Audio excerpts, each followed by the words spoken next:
All right, well, thank you for having me. It's great to be here. Paris is one of my favorite places in the world, and it's actually on the first trip that I went out of South Africa, Paris. That was where I went when I was a little kid. Well, my parents brought me when I was like 6 years old, so I've loved Paris ever since. So thank you for having me. What I'm going to talk about today is just, in general terms, what is needed to address the climate crisis. And this is the thing that if we do, what actions can we take that will accelerate the transition out of the fossil fuel era? So where we are today is, let's see if this thing's working. Maybe not. Okay. All right. We have the present era where we have the carbon cycle. And my apologies if some of you already know all about this, but I think some of these things are maybe not as obvious as they may seem.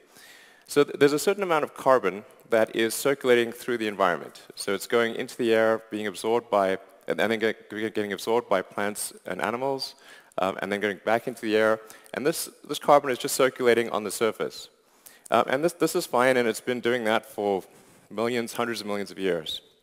The thing that's changed is that we've added something to the mix. So this is what I would call the turd in the punch bowl. So we added all this extra carbon to the carbon cycle, and the net result is that the carbon in the ocean's atmosphere is growing over time. It's much more than can be absorbed by the ecosystem.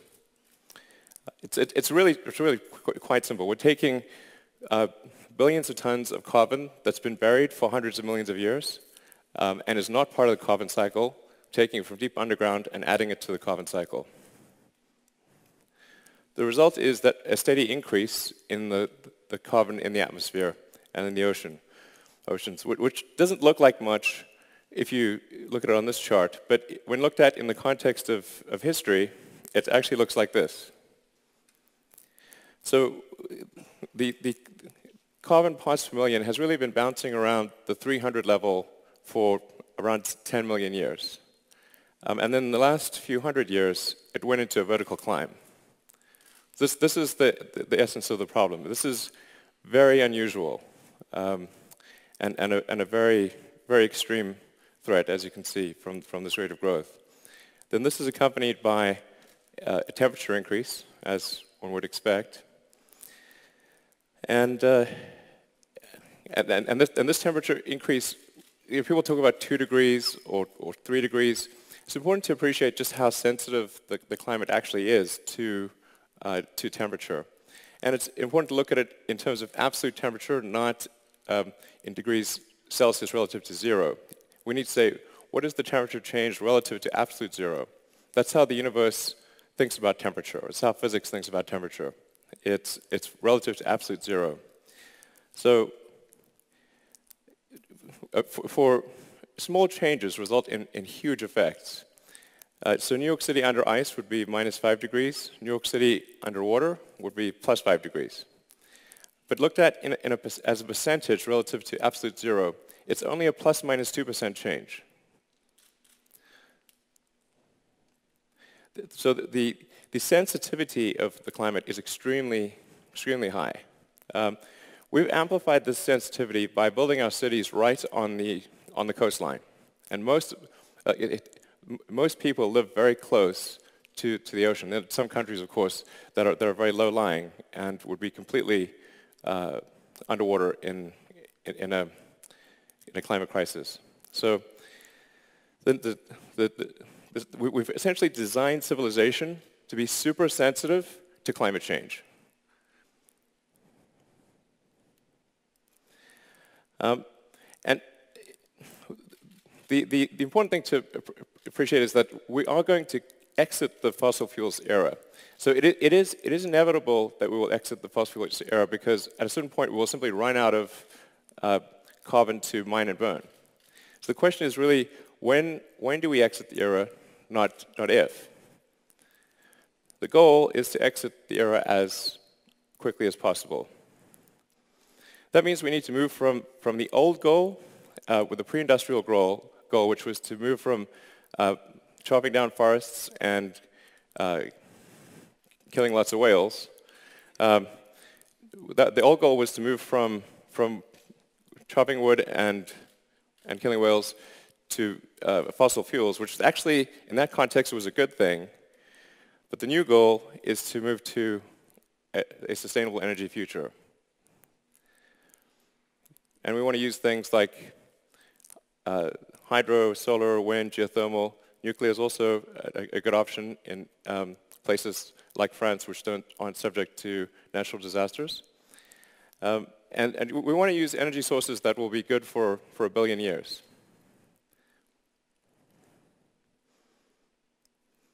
So how do we accelerate this transition away from fossil fuels to a sustainable era? And what happens if we don't? So if we wait, and if we delay the change, the best case is simply delaying that inevitable transition to sustainable energy. So this is the best case if we don't take action now. At the risk of being repetitive, there's going to be no choice in the long term to move to sustainable energy. It's tautological. We have to have sustainable energy or we'll simply run out of the other one. So the only thing we gain by slowing down the transition is just slowing it down. It doesn't make it not occur, it just slows it down. The worst case, however, is more displacement and destruction than all the wars in history combined. Okay, these are the best worst case scenarios. So then we have about 3% of scientists that believe in the best case, about 97% that believe in the worst case. This is why I call it the dumbest experiment in history ever. Like, why would you do this? So the reason that the transition is delayed or is happening slowly is because there is a hidden subsidy on all carbon-producing activity. In a healthy market, if you have, say, 10 euros of benefit and 4 euros of harm to society, the profit would be 6 euros. This sort of makes obvious sense.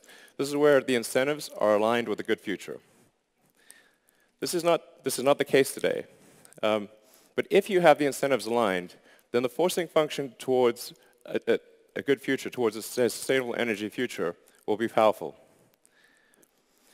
In an unhealthy market, you have your 10 euros of benefit, you have your 4 euros, but the 4 euros isn't taxed. So you have an untaxed negative externality.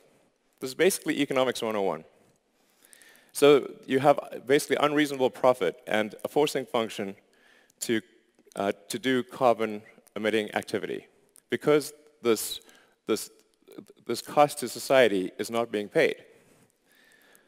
The net result is 35 gigatons of carbon per year into the atmosphere. So this is analogous to not paying for garbage collection. And it's not as though we should say, in the case of garbage, have a garbage-free society. It's very difficult to have a garbage-free society. But it's just important that people pay for the garbage collection. So we need to go from having an untaxed negative externality, which is effectively a hidden carbon subsidy of enormous size, $5.3 trillion a year, according to the IMF, every year. We need to move away from this and have a carbon tax. So, but this is being fought quite hard by the carbon producers, and they're using tactics that are very similar to what the cigarette industry or the tobacco industry used for many years. They would take the approach of even though the overwhelming scientific consensus was that smoking cigarettes was bad for you, they would find a few scientists that would disagree, and then they would say, look, scientists disagree. So that's essentially how they would try to trick the public into thinking that smoking is not that bad. The solution, obviously, is to remove the subsidy. So that means we need to have a carbon tax, and to make it sort of something which is neither a left nor a right issue, we should make it probably a revenue neutral carbon tax.